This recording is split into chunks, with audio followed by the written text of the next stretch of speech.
करोति वाचालं पङ्गुं लङ्घायते गिरिं यत्कृपातमहं वन्दे श्रीगुरुं दीनतारिणं परमानन्दमाधवं श्रीचैतन्येश्वरं हरि ओं तत्सत् हरि ओं तत्सत् हरि ओं तत्सत्.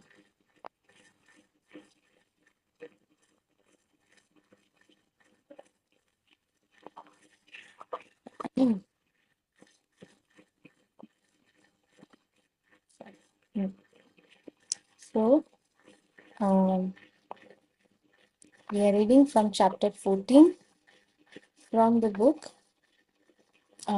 Teachings of Lord Chaitanya.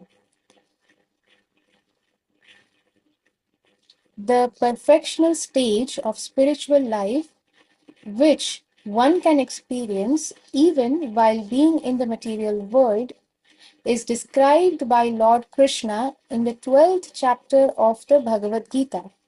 There it is said that one who is not envious of any living entity, who is friendly, merciful, and detached from material possessions, who is situated in his pure identity. What is pure identity? Understanding that I am the eternal servant of Krishna and therefore always serving Krishna. That is pure identity. Without any false conception of the body as the self. I am not the body. I am the spirit soul, and that spirit soul is the part and parcel of Krishna, who is equipoised in both happiness and distress, who is always forgiving, always satisfied, always engaged in devotional service, and always surrendered unto the Supreme Lord with his body and mind. If somebody asks this question that always engaged in the devotional service, then what about when we are in the office? So here it is very clearly said, always surrendered unto the Supreme Lord with his body and mind. So when we are in the office, we are always in this, we have this consciousness that whatever we are doing it so that we can please Krishna, we can please Guru Maharaj, our spiritual master. And the purpose of doing the job properly is that I'm doing this job properly because I am representing my spiritual master, being an aspiring disciple, sheltered disciple, initiated disciple of the spiritual master. We are also representing our Guru Parampara.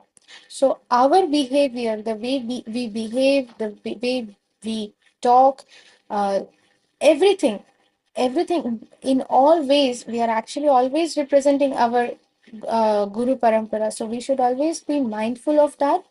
And when whatever job we are doing, the purpose is ultimately that all this money that I'm earning is going for the maintenance of the family who are sent by Krishna to me, who are given to me by Krishna. So I am maintaining them as a servant of Krishna. They are also eternal part and parcel of Krishna. I am also eternally part and parcel of Krishna. I am giving this role to serve this family. So this money, the salary that I'm earning is going and taking care of this Krishna conscious family so that they can advance in Krishna consciousness.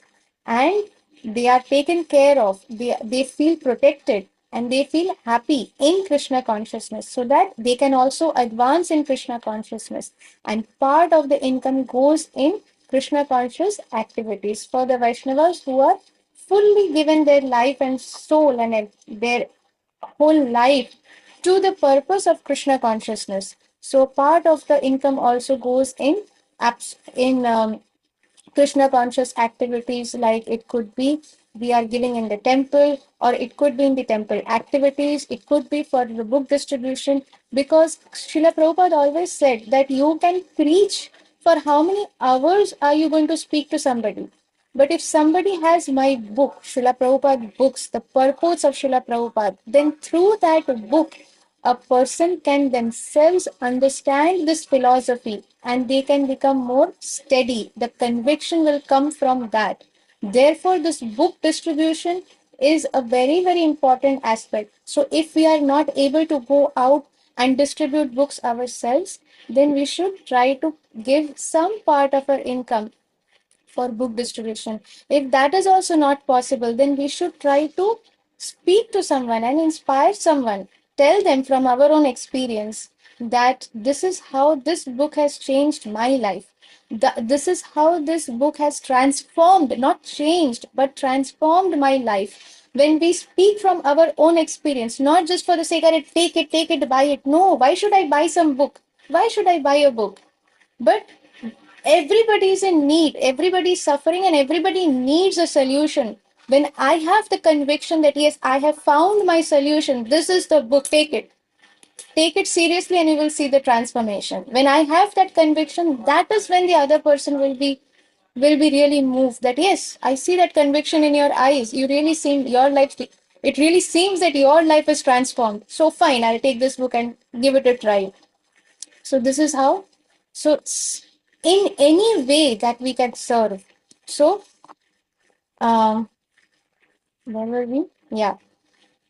So one who is forgiving, always satisfied, always engaged in devotional service, and always surrendered unto the Supreme Lord with his body and mind.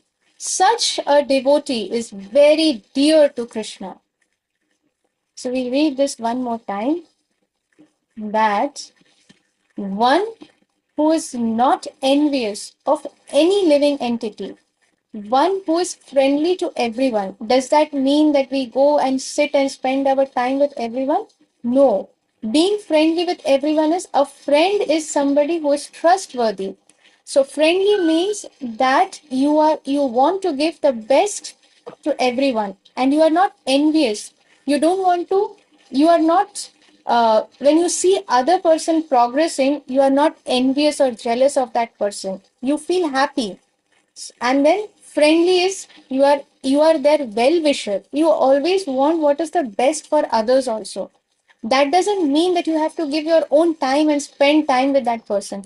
That does not uh, this does not mean giving time and energy, but it is also what your intentions are. Sadachara.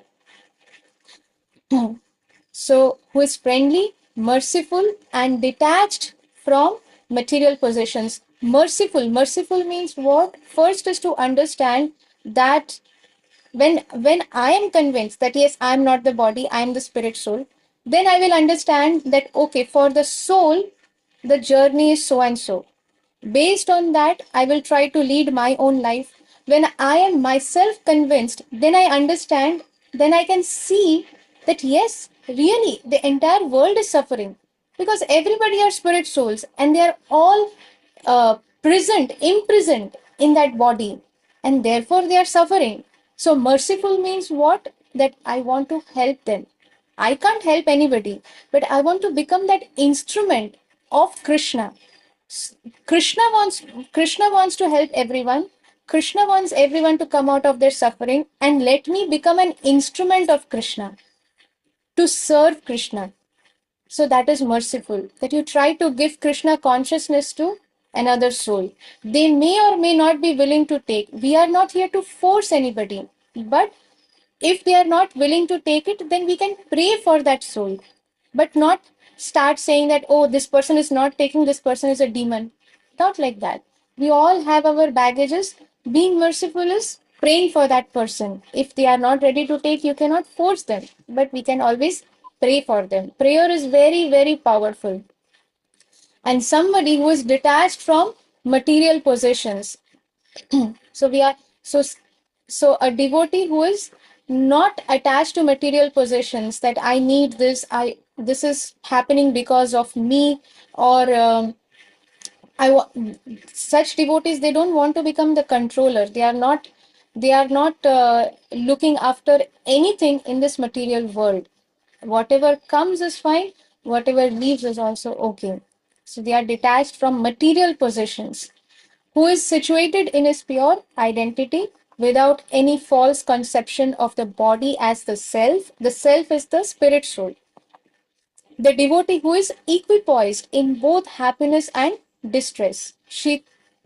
Happiness and distress will come. If we are in this material world, happiness will also come, distress will also come. Whether one is a devotee, non-devotee, whoever it may be, happiness and distress will come. But a devotee is always equipoised in both, knowing that both are mercy of the Supreme Lord. For a devotee, Krishna is personally uh, planning everything out for the devotee to come back home, to go back to him safely. So, therefore, a devotee always knows that in my life, whatever happiness and whatever distress is coming is the perfect plan of my the utmost well wisher, and that is the Supreme Lord. So, he's always equipoised, who is always forgiving, always satisfied, always engaged in devotional service, uh, through mind, body, and words, always engaged in devotional service, always surrendered unto the Supreme Lord with his body and mind. Such a devotee is very dear to Krishna.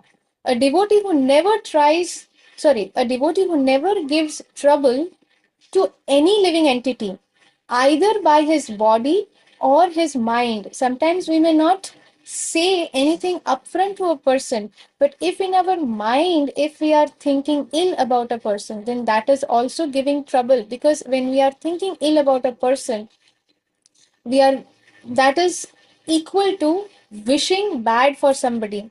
So a devotee never gives trouble to any living entity, definitely not by the body, nor even by with the from the mind also. In the mind also, a devotee is always everyone's well wisher. A devotee is never affected by material distress and happiness, and who is never angry or pleased with anything material. Does that mean a devotee is never angry? No. There is a place for anger also for a devotee.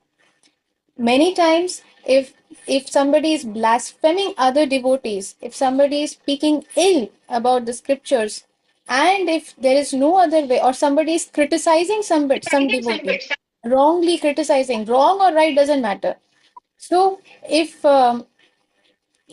we know what is the truth, or if that time, place, circumstance is such that where we should show our anger, then that is a place where we should let the anger out. But if somebody is criticizing us, then that is us means, if I am getting angry because somebody is criticizing me, then that is material. Because I am getting angry, it is hurting my ego.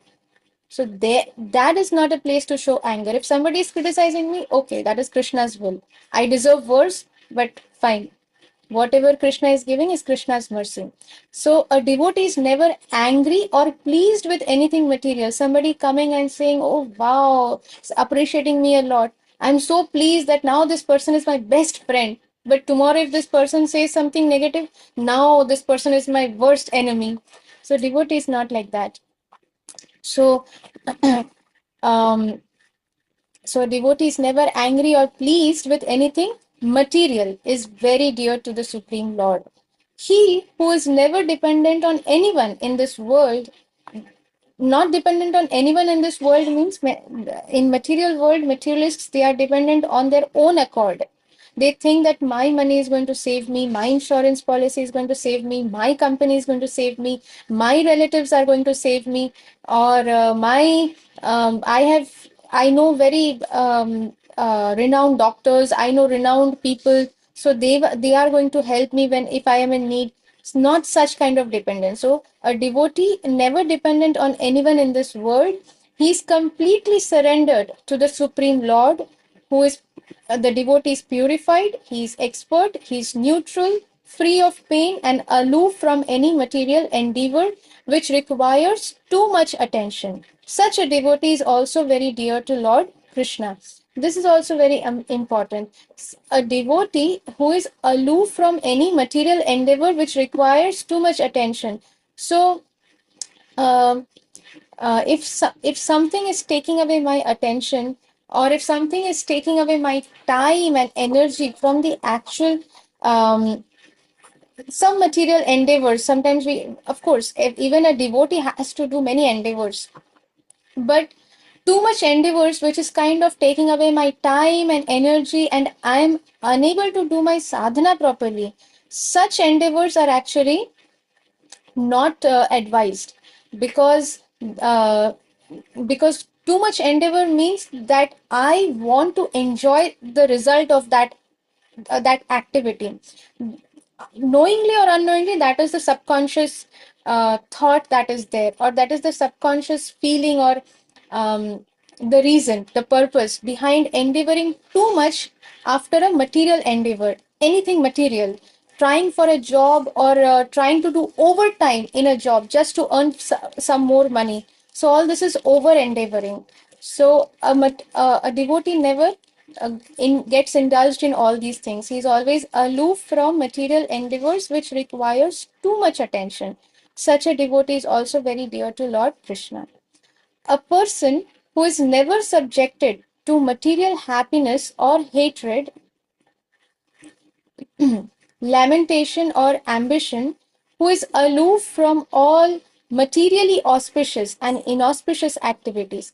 Everywhere, if we see very clearly, it is mentioned, it is talking about material aspects.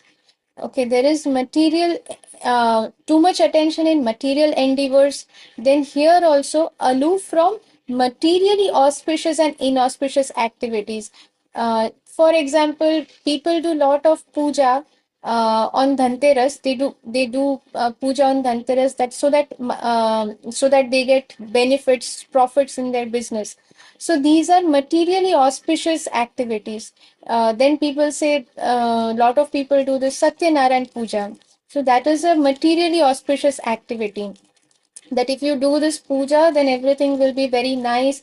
Ultimately, the purpose is that so that we live here nicely. My family is healthy, and पैसे भी आते रहे, finances are also taken care, all these things, our health is also fine, so that we can be in peace and happiness. So ultimately these are all material expectations, material desires. A devotee is never attached to these material desires, that we want to be happy, peaceful, healthy, always have good finances in this material world. A devotee is not attached to these things. If Krishna is giving, fine. If Krishna takes away, there is perfect mercy of Krishna, because a devotee knows that we are not meant to settle here in this material world, and Krishna will do what is best for us. So these are all materially auspicious, inauspicious. This is talking about materially auspicious and inauspicious activities. So, person who is never subjected to material happiness or hatred, lamentation or ambition, aloof from all materially auspicious and materially inauspicious activities, who is fully devoted in Krishna consciousness, such a devotee is very dear to Lord Krishna. A devotee who treats equally a so called enemy and a so called friend in the material world, who is not disturbed by heat or cold, Shitoshna, Sukha Dukkha, Samadarshina. They are always equipoised in all these situations, not disturbed by heat or cold, who is without any attachment, who is equally situated when respected or insulted, who is always grave. Grave means knowing the knowing the essence and knowing the purpose of life. They are always grave. That doesn't mean that they're always serious in their expressions, but grave means that being purposeful, always purposeful, and they are satisfied in any condition of life without any fixed residence, and they are always fixed in Krishna consciousness. Such a devotee is very dear to Lord Krishna. Even if one is not situated in the transcendental position, still, if he approves the transcendental life described here, he also becomes very dear to Krishna. So we may not be perfectly situated in this transcendental position that is mentioned here, but if we accept, if we approve that yes, this is where we want to be, yes, this is the perfection of life, yes, we accept that whatever is said is correct. Somebody who approves this, transcendental life described here, such a devotee also becomes very dear to Lord Krishna. So we all are our own judges. We can know for ourselves where we stand. So do we accept what is being said? Do we really want to be there?